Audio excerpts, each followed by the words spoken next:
निर्गमन अध्याय 26 निवास स्थान। तू 10 पर्दों का एक निवास स्थान बनाना। ये पर्दे पतले सूत से बुने हुए नीले, बैंगनी और लोहित रंग के वस्त्र के होने चाहिए।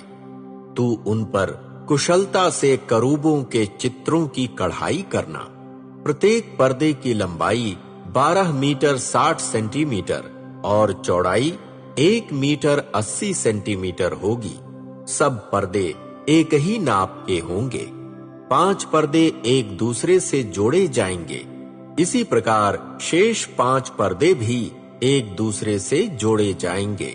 पहले जुड़े हुए पर्दे के छोर में नीले रंग के फंदे डाले जाएंगे। इसी प्रकार दूसरे जुड़े हुए पर्दे के छोर में भी नीले रंग के फंदे डालना। पहले जुड़े पर्दे में 50 फंदे डालना और दूसरे जुड़े हुए पर्दे के छोर में भी 50 फंदे डालना।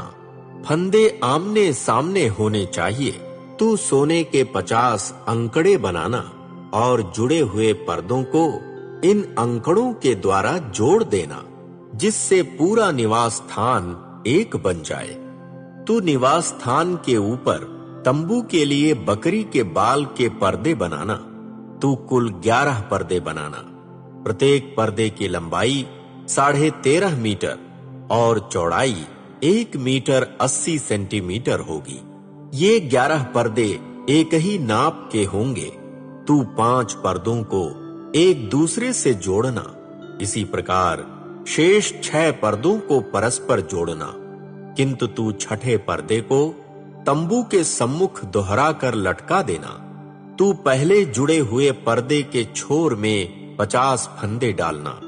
ऐसे ही दूसरे जुड़े हुए पर्दे के छोर में 50 फंदे डालना। तू पीतल के 50 अंकड़े बनाना। उन्हें फंदों में डालकर तंबू को जोड़ देना, जिससे वह एक बन जाए।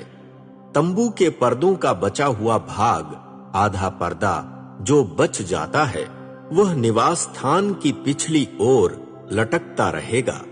तंबू के पर्दों की लंबाई में बचा हुआ भाग निवास स्थान के दोनों ओर अगल बगल उसे ढांपने के लिए 45 सेंटीमीटर इधर 45 सेंटीमीटर उधर लटकता रहे। तू तंबू के लिए मेढ़े और सूस के पके हुए चमड़े का आवरण बनाना। तू निवास स्थान के लिए बबूल की लकड़ी के सीधे खड़े तख्ते बनाना। प्रत्येक तख्ते की लंबाई 4.5 मीटर और चौड़ाई 67.5 सेंटीमीटर होगी।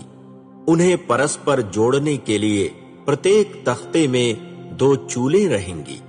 तो निवास स्थान के सब तख्तों में चूलें बनाना। निवास स्थान के लिए तख्ते इस प्रकार बनाना। निवास स्थान के दक्षिणी भाग के लिए 20 तख्ते। तू इन 20 तख्तों के नीचे चांदी की 40 आधार पीठिकाएं बनाना।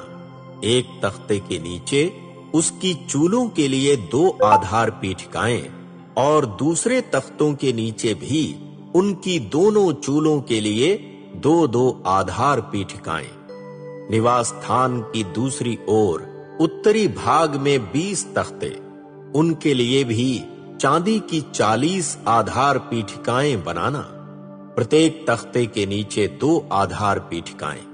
तू पश्चिमी दिशा में निवास स्थान के पिछले भाग के लिए 6 तख्ते बनाना। तू निवास स्थान के कोनों के लिए पिछले भाग में 2 तख्ते बनाना। वे नीचे तो अलग अलग होंगे, किंतु ऊपर की ओर पहले कड़े पर जुड़े हुए होंगे। दोनों तख्तों का यही रूप होगा। ये 2 कोने बनाएंगे। यों 8 तख्ते और चांदी की 16 आधार पीठिकाएं होंगी।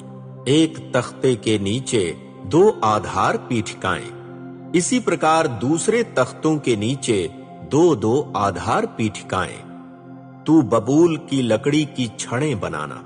निवास स्थान की एक ओर के तख्तों के लिए 5, दूसरी ओर के तख्तों के लिए 5 तथा पश्चिम की ओर निवास स्थान के पिछले भाग के तख्तों के लिए 5। तख्तों के बीचों बीच मध्यवर्ती छड़ निवास स्थान के एक छोर से दूसरे छोर तक जाएगी।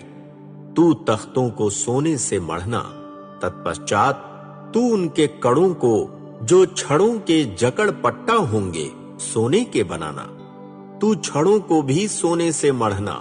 तू निवास स्थान को उसकी योजना के अनुसार खड़ा करना जो तुझे पर्वत पर दिखाई गई है। तू नीले, बैंजनी और लोहित रंग के वस्त्र से, पतले सूत से बुने हुए वस्त्र से एक अंतःपट बनाना। उस पर कुशलता से करूबों के चित्र काढ़ना। तू उसे बबूल की लकड़ी के और सोने से मढ़े हुए 4 खंभों पर लटकाना।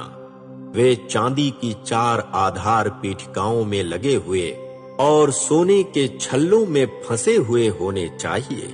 तू अंतःपट को अंकड़ों द्वारा लटकाना और साक्षी मंजूषा को अंतःपट के पीछे भीतर ले आना। अंतःपट तुम्हारे लिए पवित्र स्थान को महापवित्र स्थान से अलग करेगा। तू महापवित्र स्थान में साक्षी मंजूषा के ऊपर दया आसन को रखना। तू अंतःपट के बाहर मेज को और उसके सामने निवास स्थान के दक्षिणी भाग में दीपाधार को रखना। उत्तरी भाग में मेज रखना। तू तंबू के द्वार के लिए नीले, बैंजनी और लोहित रंग के वस्त्र से, पतले सूत से बुने हुए वस्त्र से जिस पर बेल बूटे काढ़े गए हों एक पर्दा बनाना।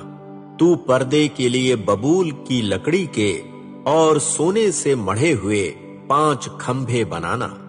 उनके छल्ले सोने के होंगे। तू उनके लिए पीतल की 5 आधार पीठिकाएं ढालना।